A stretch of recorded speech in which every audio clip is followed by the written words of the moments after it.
Les théories du complot. Vous en connaissez tous au moins une, que ce soit le monstre du Loch Ness, le phénomène OVNI, la Terre plate. Pour certains, ce sont une réalité. Pour d'autres, de simples fables desquelles on peut se moquer. Mais malgré le fait qu'elles soient parfois absurdes, elles sont là. Elles existent bien. Pas forcément parce qu'elles sont vraies, mais parce qu'on y croit. Et oui, il est probable que vous croyez déjà à une fausse information, sans même le savoir, sans même vous en soucier. D'ailleurs, ça ne vous dérange pas dans la vie quotidienne. Ok, je veux bien entendre que vous ne croyez pas à une théorie du complot. Et pourtant, selon l'IFOP, une étude réalisée en 2018 montre qu'une majorité de Français adhèrent à au moins une croyance complotiste. Et même si ce n'est pas une théorie farfelue comme la Terre plate ou les aliens, ça peut être de la désinformation ou de la mésinformation. Petite parenthèse, alors la mésinformation c'est quoi? La mésinformation c'est une information fausse qui est trompeuse ou qui est sortie de son contexte. Maintenant on peut se poser une question, pourquoi? Parce qu'aujourd'hui sur les réseaux sociaux, les informations circulent extrêmement vite. Une autre étude du MIT a même montré que les fausses informations se diffusent plus vite que les vraies informations sur Internet. Et le problème, c'est qu'en scrollant toute la journée, on absorbe énormément d'informations sans jamais vérifier les sources. Et avec un calcul rapide, on voit que en fait, la quantité d'informations fausses est titanesque. Et une information sur cette fausse, c'est déjà trop. C'est même beaucoup trop. Surtout que les théories du complot sont de plus en plus visibles aujourd'hui. Et parfois elles sont absurdes, bien sûr. Mais elles progressent quand même dans la société. Alors maintenant, on peut se poser la question, comment? Comment les théories du complot en sont arrivées là? Pour répondre à cette question, on va d'abord définir ce que c'est que le complotisme et voir quelques exemples célèbres. Ensuite, on va comprendre comment fonctionne réellement une théorie du complot, ses mécanismes, ses rouages. Et enfin, comment se défendre et limiter leur impact. Bon, alors déjà, c'est quoi exactement le complotisme? Déjà parce que le sujet de cette vidéo, ce n'est pas la désinformation, c'est bien le complotisme, même si le terme de désinformation va être souvent utilisé parce que j'en ai besoin. Le complotisme et la désinformation sont très étroitement liés. Alors du coup, une théorie du complot, c'est une théorie qui explique un événement par un groupe de personnes qui agit dans l'ombre. En gros, quelque chose de caché, planifié et volontaire. Par exemple, une théorie extrêmement connue, c'est la zone 51. Et d'après certaines rumeurs sur internet qui n'ont aucun fondement rationnel ou même aucune source, il y aurait peut-être des extraterrestres là-bas, des choses bizarres qui s'y passent, on sait pas vraiment qu'est-ce qu'ils font, probablement des choses bizarres. Ouais, et moi je dis qu'il y a des dinosaures là-bas. Des preuves? Des preuves? Oui, il n'y en a pas. Mais ils n'en donnent pas non plus, donc je suis pas obligé d'en donner en fait, voilà. Et justement, c'est ça le problème. Et je crois que vous avez compris l'exemple. Et ici, j'y suis allé avec de gros sabots pour vulgariser ce qu'est qu'une théorie du complot. Mais dans la réalité, c'est souvent beaucoup plus subtil que ça. Parce qu'on le rappelle, beaucoup de personnes adhèrent déjà à une théorie du complot en France sans même s'en rendre compte. Et vous allez peut-être me dire, ouais, mais attends, moi je crois pas du tout à la Terre plate, je sais très bien qu'elle est ronde. Oui, je vous crois. Et je sais que vous ne croyez pas à la Terre plate.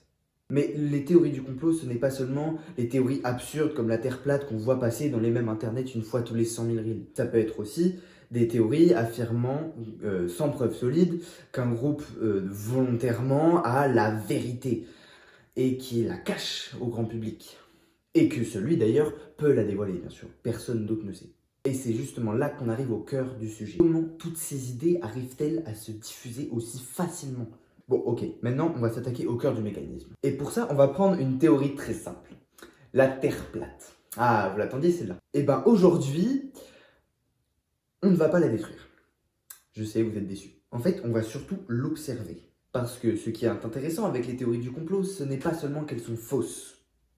C'est de comprendre pourquoi elles arrivent à convaincre. Parce que concrètement, quand on regarde un argument de la Terre plate, ben, on remarque quelque chose. Toutes les réponses semblent fonctionner. Discutez avec un plastiste. Il trouvera toujours une solution pour vous répondre avec votre question piège. Au début. Mais le problème, c'est qu'à chaque réponse donnée, s'en pose une nouvelle question. Comment fonctionnent les fuseaux horaires? Comment les satellites existent-ils? Pourquoi personne n'a jamais vu le bord de la Terre? Et à chaque fois, il faut inventer une nouvelle explication. Vous voyez le problème? La théorie finit par poser plus de questions qu'elle n'apporte de réponses. Et ça, c'est un mécanisme classique du complotisme. Mais surtout, si autant de théories du complot circulent aujourd'hui, c'est à cause d'Internet. Internet, c'est un terreau fertile pour le développement des théories du complot. La diffusion des informations est beaucoup trop rapide pour qu'on puisse les vérifier tous immédiatement. Et comme je l'ai dit précédemment, que ce soit comme moi ou comme vous, à la fin on vérifie pas les sources, soyez honnêtes. Même juste en scrollant quelques minutes. une information sur 7 sur Instagram est fausse. Mais aussi, une théorie du complot se base sur d'autres mécanismes psychologiques. Notre cerveau adore les histoires extraordinaires. Entre nous, ce serait pas incroyable si les extraterrestres existaient? Ou les dragons? Les licornes? Ce serait vraiment fascinant, non? Les théories du complot, elles utilisent exactement ça. Elles jouent sur le mystère, l'émotion, le sensationnel. Et parfois, notre cerveau préfère une explication plus satisfaisante qu'une explication rationnelle ou plus simple. Même quand cette information est beaucoup plus logique. Et c'est pas forcément parce qu'on est stupide. C'est tout simplement parce qu'on est humain. Parce qu'on fonctionne comme ça. Et ça devient encore plus fort quand l'affirmation va dans notre sens. C'est le biais de confirmation. Et d'ailleurs, on ignore plus facilement celles qui nous contredisent. Bien, maintenant je vais passer à un passage un peu sensible, qui est délicat mais très important. Il s'agit de la religion.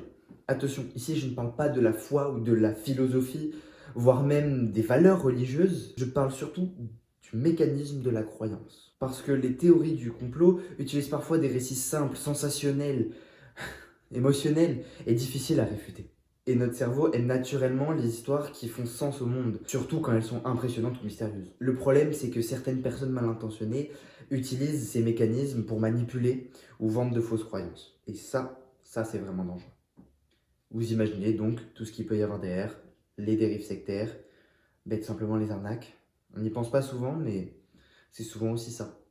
Bien, maintenant qu'on a vu vraiment comment fonctionne une théorie du complot, vient une question très importante. Comment on fait pour les repérer? Ou plutôt, comment avec quelques simples habitudes, on arrive à détecter une théorie du complot ou une fausse information? Déjà, se méfier. Vous voyez le 1er avril? À chaque fois que vous voyez une information un peu trop belle pour que ce soit vrai, vous vous méfiez. C'est bien. Et ça, il faut le faire 365 jours par an. Tous les jours, méfiez-vous de ce qu'on vous dit quand c'est trop beau pour être vrai. Même si ça va dans votre sens. Par exemple, le petit doute que vous avez en scrollant et que vous voyez une information justement trop belle, c'est bien. Être sceptique sur Internet, c'est pas mauvais vu la quantité d'informations fausses qui circulent. Ensuite, il y a quelques principes simples, si c'est un peu trop compliqué. Je les appelle les détecteurs à conneries.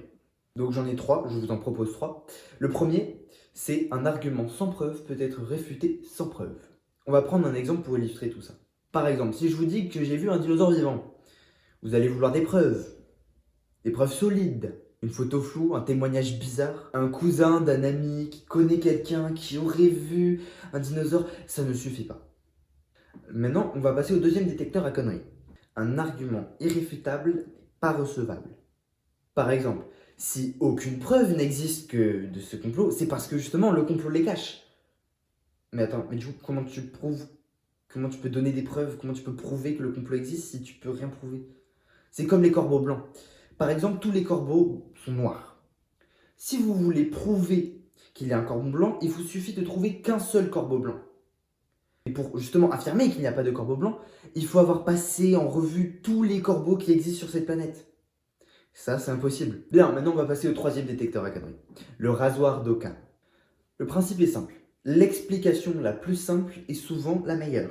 Vous vous rappelez de la Terre plate? À chaque explication donnée, la théorie doit inventer une nouvelle explication qui crée encore plus de questions. Encore et encore et encore.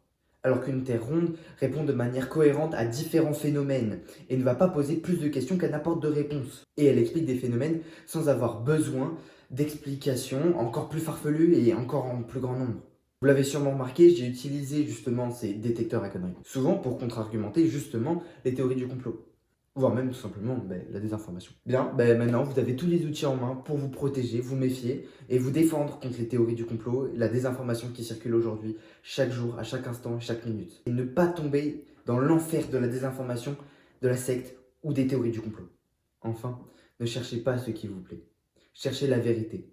Cherchez la réalité la plus cohérente. Elle ne vous émerveille pas? Pourtant, le monde est merveilleux et rempli de mystères. Et il suffit de creuser avec un peu d'esprit critique et de curiosité pour vous intéresser. Merci de m'avoir écouté.